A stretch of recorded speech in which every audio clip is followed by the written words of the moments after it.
नमस्कार, मैं मनीषा, आप देख रहे हैं एशिया न्यूज़ इंडिया।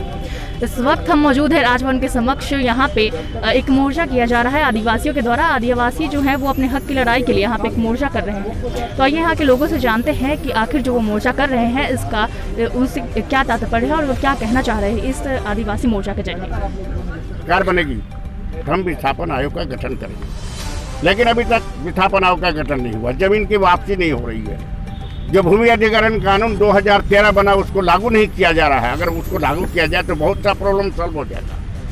जो जमीन बिना उपयोग का पड़ा हुआ है विभिन्न कंपनियों में, चाहे HEC हो, चाहे वो बोकारो का स्टील का कारखाना हो, DVC हो, कोयला हो जहाँ उसको नहीं अगर उपयोग में लाया है तो उस गरीबों किसान को वापस कर दिया, उसका स्वामी है।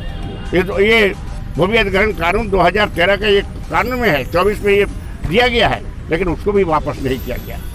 आज जमीन लिया जा रहा है जबरदस्ती, कहीं एक दर नहीं है। NTPC में अलग कुछ दर है, कोल इंडिया में अलग है, ये प्राइवेट लोग जो कल कारखाने लगा रहे हैं उनका कुछ अलग है। तो एक तो नीति बननी चाहिए ना, विस्थापन नीति बनावे, विस्थापन आयोग का गठन करे। जो पहले विस्थापित हुए अब जो विस्थापित हो रहे हैं उनको न्याय मिले, अधिकार मिले। जमीन ले लिया जाता है, उचित मुआवजा नहीं मिलता, नौकरी नहीं मिलती, पुनर्वास की व्यवस्था नहीं होती। इन सारे मांगों को लेकर के आज हम लोगों ने ये विस्थापन पर लड़ रहे संगठन भी है पूरे राज्य के, फिर हमारे पामदल के लोग हैं, राजद के भी लोग बैठे हैं। हम लोगों ने मिल करके ये तय किया है कि विस्थापन की लड़ाई अब कोई अकेले नहीं लड़ सकता है। सरकार के जो रवैया है, चाहे केंद्र सरकार हो या राज्य सरकार को, दोनों का जो रवैया है वो अकेले कोई नहीं लड़ सकता। जिस तरह से झारखंड की लड़ाई सबों ने मिल के लड़ा, सब लोग मिल के लड़ा। जब इक्के दुक्के लड़ रहे थे उसका असर नहीं हो रहा था, लेकिन सब 47 संगठन एकजुट गए, एक मंच पर आ गए तो झारखंड राज्य बनाना पड़ा। उसी तरह से हम सारे संगठन को पूरे राज्य में विभिन्न जिलों में जो अलग अलग विस्थापन की लड़ाई लड़ रहे हैं सबको एकजुट करेंगे। हमने प्रयास किया है, करीब 14-15 संगठन आए हमारे साथ, पॉलिटिकल पार्टी वामदल के, राजद के साथ में हमने कांग्रेस को भी कहा, निमंत्रण दिया था, झारखंड मुक्ति मोर्चा को भी निमंत्रण दिया था, वो नहीं आया, लेकिन बाकी लोग हैं सब। तो हम लोग ये चाहते हैं कि सभी लोग मिल करके विस्थापन की लड़ाई लड़ें। हमको उम्मीद है, विश्वास है। हम प्रयास किया था झारखंड आंदोलन में 40 संगठन लोग आए थे, जब हमारी पार्टी 1992 में तय किया था कि झारखंड सोनापुर संथाल परिवार को मिला के किया जाए, और धीरे धीरे 3 दल शुरू किया, CPI, माले और मासस, और उसी बढ़ते बढ़ते 40 संगठन लोग आ गए।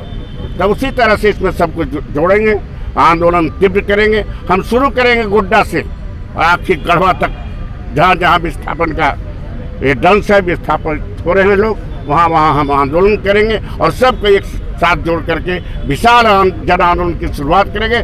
और विस्थापन आयोग का गठन करें, विस्थापन नीति बनाए, वो गरीबों को, किसानों को जो विस्थापित हो रहे हैं वो अधिकार मिले, उनको हक मिले, इसकी लड़ाई लड़ेंगे। ये सफल नहीं होता तो इसके बाद आपका आगे का क्या रणनीति है? आगे हमने बैठक करेंगे नवंबर के लास्ट में, दिसंबर के फर्स्ट वीक में। आगे हम शुरू करेंगे उन जगहों से जहाँ पर विस्थापन के खिलाफ आंदोलन हो रहा है, चाहे गढ़वा में, आपका गोड्डा में हो, चाहे वो दुमका जिला में हो, या फिर पाकुड़ में हो, या फिर इधर रांची, रामगढ़, हजारीबाग, जहाँ भी हो, लातेहार हो, चाहे वो बोकारो जिला हो, उन सभी जगहों पर, धनबाद हो, सभी जगहों पर हम एक साथ अभियान चलाएंगे, जिसमें सभी विस्थापित जो आज यहाँ साथ हैं सभी लोग साथ रहेंगे। उस आंदोलन में सभी लोग जाएंगे और विस्थापन के खिलाफ जन आंदोलन शुरू करेंगे सभी लोग। नीति आयोग की बैठक में CM ने ये बोला है कि कोयला इलाके में खनन की वजह से, बहुत तरह तरह के माइंस मिनरल से झारखंड में, उसकी वजह से इतने लोग उजाड़े गए, तो उनके सामाजिक, आर्थिक और सांस्कृतिक हालात पर स्टडी होनी चाहिए कि वो किन हालातों में गुजर बसर कर रहे हैं।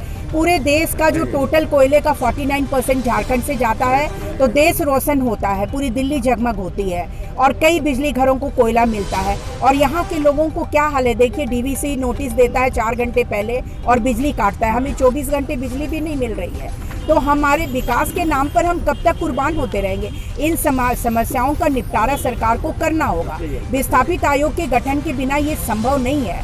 कोयले इलाके में बहुत बुरी हालत है, लोग आए हैं उरी मारी और आपके भरकुंडा इलाके से 97 ईयर्स का लीज में कोयला खनन के लिए लैंड लिया गया और कोयला कोड़ने के बाद ज़मीन ऐसे कोड़ा हुआ ज़मीन अभी वापस कर रहे हैं संथालियों को। वो कहाँ जाएंगे? नियम है कि आप उनको बसाएंगे, पेड़ लगाएंगे, गांव बसाने लायक ज़मीन भर कर आप देंगे, लेकिन ये काम क्यों नहीं हो रहा है? तो ये स्टेट किसके लिए वर्क कर रहा है? स्टेट के एजेंडा क्या है ये सरकार बताए हमें। लोग हाहाकार कर रहे हैं, जिन लोगों ने कुर्बानी दी, शहादत दिया, तो राज्य बना। विस्थापितों का सवाल बहुत बड़ा सवाल था। दिसुम गुरु जी ने विस्थापितों की लड़ाई लड़ी, शैलेंद्र महतो ने, भुवनेश्वर मेहता ने, विनोद बिहारी महतो ने, AK राय साहब, ये सब जो झारखंड के निर्माता, इन लोगों ने विस्थापितों के सवाल पे बड़ी लड़ाई लड़ी है।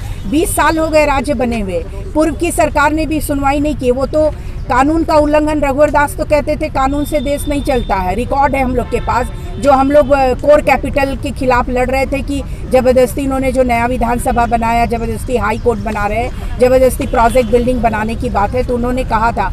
तो भाई आप एक समस्या जो चली आ रही है 75 साल से, तो नेहरू ने जो समस्या पैदा की, तो क्या मोदी उसका निपटारा नहीं कर सकते? रघुवर दास निपटारा नहीं कर सकते थे? तो ये समस्याओं के निपटारे पे विश्वास नहीं कर रहे थे। विस्थापितों को भी राजनीति का शिकार बनाया और विस्थापित आयोग का गठन नहीं होने दिया गया। इसलिए हमारी मांग है, और अभी केवल विस्थापित के सवाल पे सारे जगहों पे कार्यक्रम लगेंगे। दल के सीमाओं से और दल के झंडे बैनर से ऊपर उठ के केवल विस्थापितों के सवाल पे अब लड़ाई होगी और सारे दल आएंगे। 23 अक्टूबर के सेमिनार में सभी दल आए थे। झारखंड विस्थापित संघर्ष मोर्चा के बैनर से प्रोग्राम हुआ और झारखंड राज्य विस्थापित जन आयोग के बैनर से कार्यक्रम हुआ था, और हम लोगों ने इस मांग को उठाया है। महिलाओं और बच्चों का सवाल भी इसमें अछूता है। बहुत बड़ी संख्या में महिलाएं और बच्चे प्रभावित है। ट्रैफिकिंग हो रही है, यहाँ से वहाँ माइग्रेट करते हैं, उनकी आजीविका का कोई साधन नहीं है। तो इन सवालों को सरकार को हल करना पड़ेगा। सरकार के पास और क्या एजेंडा है? तो आप देख सकते हैं साफ तौर से कि यहाँ पे इन लोगों ने जो बातें कही हैं और जो मांगे रखी हैं वो मोदी सरकार से है, और इन्होंने उनके खिलाफ मोर्चा निकाला है और अपना अधिकार मांग रहे हैं। आप देख सकते हैं वहाँ पे किस तरीके से उन्होंने पोस्टर लगाया है और उनमें लिखा है कि हमारी मांगे, इनकी मांग है कि झारखंड राज्य विस्थापित प्रभावित आयोग का गठन किया जाए, वहीं HEC की सरप्लस जमीन वापस किया जाए, सभी परियोजनाओं के अतिरिक्त जमीन वापस किया जाए। वहीं तीसरा अगर देखा जाए तो कालकारू जल विद्युत परियोजना रद्द करने की अधिसूचना जारी किया जाए। उसके बाद इन्होंने नेतरहाट फील्ड फायरिंग रेंज रद्द करने की अधिसूचना भी जारी करने की बात कही है। साथ ही इन्होंने आदिवासियों की जमीन वापस करो ये भी मांग किया है। आपको बता दें कि आदिवासियों के लिए इस तरीके की जमीन की मांग कर रहे हैं जो इन्हें चाहते हैं कि वह वापस किया जाए। इनका कहना है कि आदिवासियों की जमीन इन्होंने हड़प कर रखा है, तो आदिवासियों की जमीन वापस किया जाए, वही विकास के नाम पे विनाश बंद किया जाए। ऐसी तमाम खबरों के लिए देखते रहिए एशिया न्यूज़ इंडिया रांची।